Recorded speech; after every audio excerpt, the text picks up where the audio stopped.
यूं तो बनारस घाट अपनी खूबसूरती के लिए बहुत प्रचलित है, पर घाट के किनारे कई राज लिए बैठे हैं। ये कहानी शुरू होती है बनारस के घाट के पास बने ममता निवास से, जहाँ प्रिया लाल जोड़े में ममता के घर उसकी बहू बनकर आती है। आओ आओ बहू, घर को अपने पैरों से पवित्र करो। ममता घर की दहलीज पार कर ही रही होती है कि अचानक एक बहुत गंदी सी बास पूरे घर में फैल जाती है।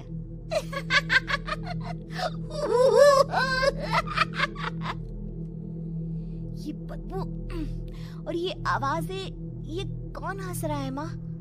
अब ये पड़ोसी ना हमारे थोड़े अलग से है।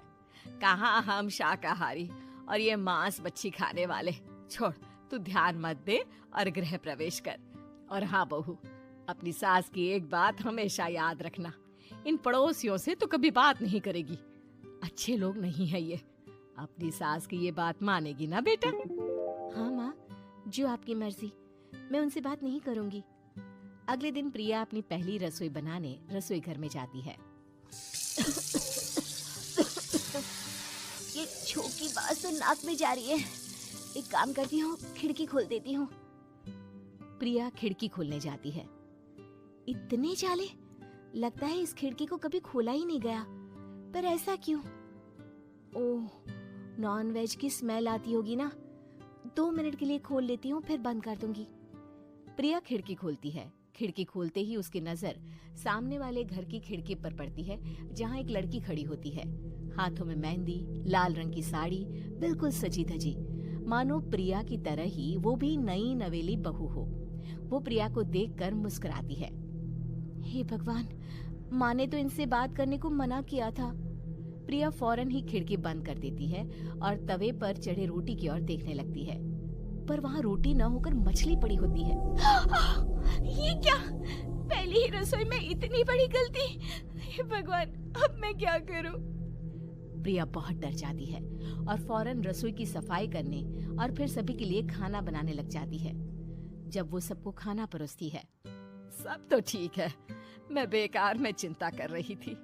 हे भगवान, ऐसे ही बस अपनी कृपा बनाए रखना।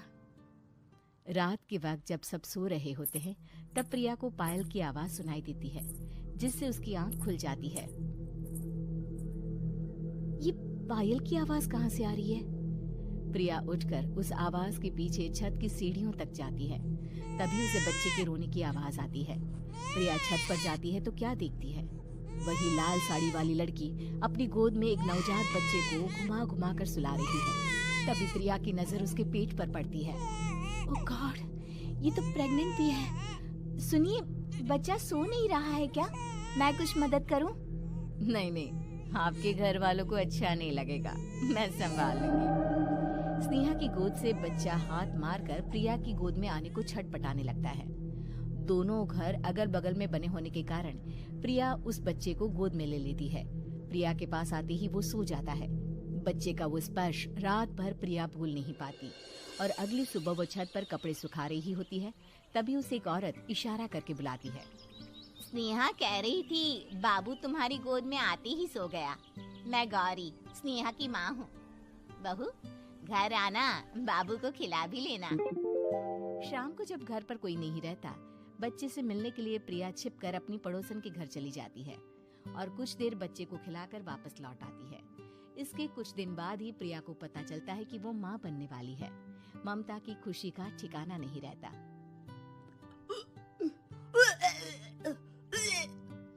माँ जी, पता नहीं क्यों उल्टी आ रही है। प्रिया भागती हुई वॉशरूम में जाती है तो हरे और लाल रंग की उल्टी करती है। उस उल्टी में से कीड़े निकलते हैं। ये क्या? खून और ये कीड़े! माँ! माँ! प्रिया की आवाज सुनकर ममता दौड़ कर आती है, पर बेसिन में कुछ नहीं होता। प्रिया हक्की बक्की रह जाती है। ये सब क्या हो रहा है? प्रिया घबरा जाती है और अपने कमरे में जाकर सो जाती है। डर के कारण वो इतनी थक जाती है कि उसकी आंख लग जाती है। तब उसे ऐसा लगता है उसके पेट पर मानो कोई बैठा हुआ हो। कौन हो? प्रिया के पेट पर एक 5 महीने की बच्ची बैठी हुई थी, जो बुरी तरह जली हुई थी। माँ, तुम ही मुझे लाई ना अपने पेट में?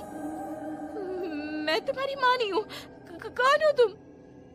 माँ, देखो मैं जल गई बुरी तरह से। 6 महीने पेट में रहने को भी मुझे नहीं मिला। सहला दो ना माँ। बचाओ, बचाओ, माँ! ममता दौड़कर कमरे में आती है। प्रिया की बातें सुनकर वो सब समझ जाती है। तू कहीं बगल वाले घर में तो नहीं जाकर आई ना बहू? मुझे माफ कर दो, मैं गई थी माँ। उस घर में सब मरे हुए हैं बहू। कई साल पहले स्नेहा उस घर में बहू बनकर आई थी। कुछ ही दिन में वो एक बच्चे को जन्म देने वाली थी। पूरा घर बच्चे के आने की खुशी में खोया था कि एक दिन अचानक उस घर में आग लग गई। सब बुरी तरह जलकर मर गए।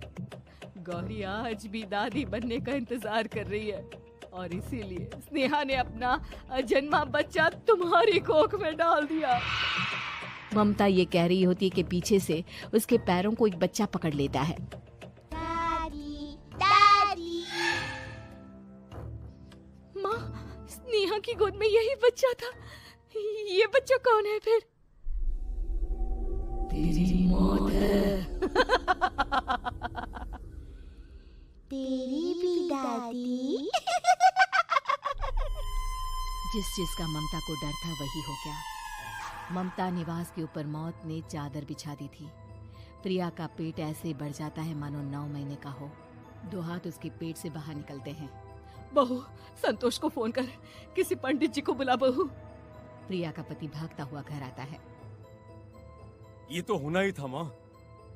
तेरा पाप तेरे सामने आ गया तो तू सह नहीं पा रही है। स्नेहा घर में आग लगी नहीं थी, माँ ने लगाई थी, प्रॉपर्टी की लालच में। और वो बच्चा मेरी पहली पत्नी का बच्चा है, मेरा बेटा, जो कि उस आग की चपेट का शिकार हो गया था। मैंने तुमसे ये सब माँ के कहने पर छुपाया था। मुझे माफ कर दो प्रिया। तुम अगर चाहो तो यहाँ से जा सकती हो। मैं तुम्हें किसी भी बंधन में रखना नहीं चाहता। मेरी शादी हुई है आपसे, मैं आपको छोड़ नहीं सकती, पर उससे पहले हमें स्नेहा, उसकी माँ और बच्चे की आत्मा की शांति करवानी होगी। संतोष और ममता गौरी के घर जाते हैं। अंदर सब कुछ जला हुआ होता है। जमीन पर जली हुई लाशें बिखरी हुई थी। ममता रो रो कर अपने करने की माफी गौरी से मांगती है। प्रिया स्नेहा के घर वालों का अंतिम संस्कार करवा देती है और ममता निवास फिर से आत्माओं के साए से मुक्त हो जाता है।